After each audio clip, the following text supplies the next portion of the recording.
Hello, this is Sang Park. I will introduce about the lonely century. The subtitle is The Crisis of Structural Isolation. We are living in a more connected world than ever, but paradoxically, we are living in a lonelier times than ever. I will talk about the disconnection of modern society that this book diagnoses and its solutions.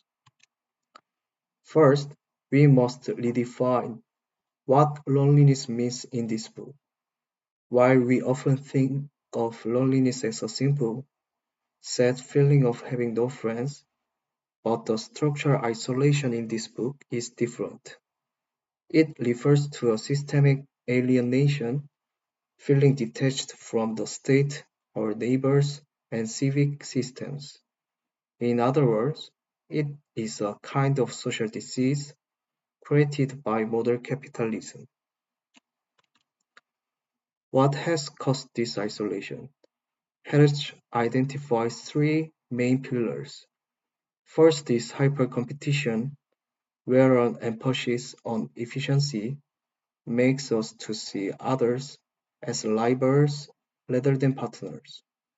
Second one is digital technology, which offer convenience but treat deep human connection as inefficient. Finally, we have vanishing spaces, the loss of libraries and parks. Our third place is where spontaneous social encounters used to happen. Technology promises connection, but often delivers only a curated mask of intimacy.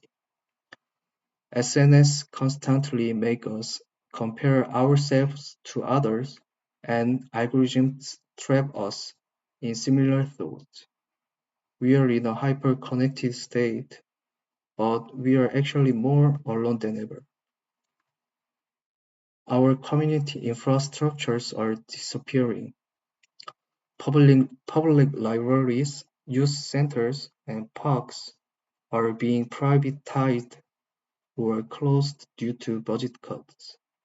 Without these spaces, we lose the weak ties that bind the society together.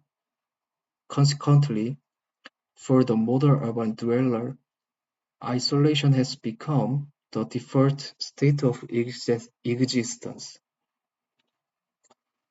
Loneliness is not just an emotional struggle, it's a matter of survival. Remarkably, living in a state of isolation is as damaging to your health as smoking 15 cigarettes a day. Loneliness increases the risk of cardiovascular disease by 29% and speeds up the development of dementia.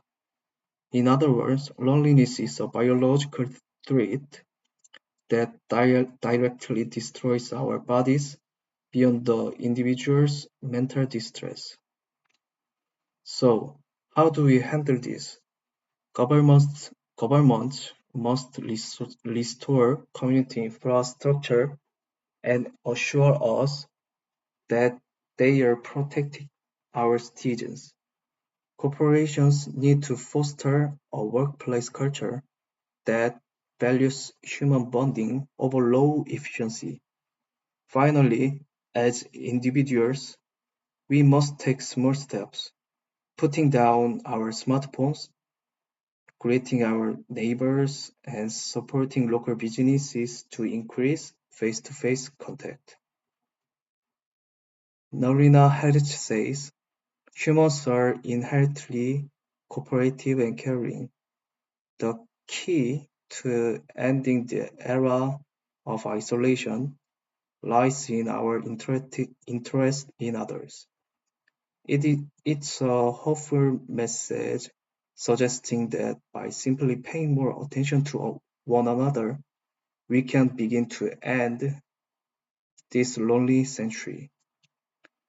This is the end of pre- this is the end of the presentation. Thank you for listening.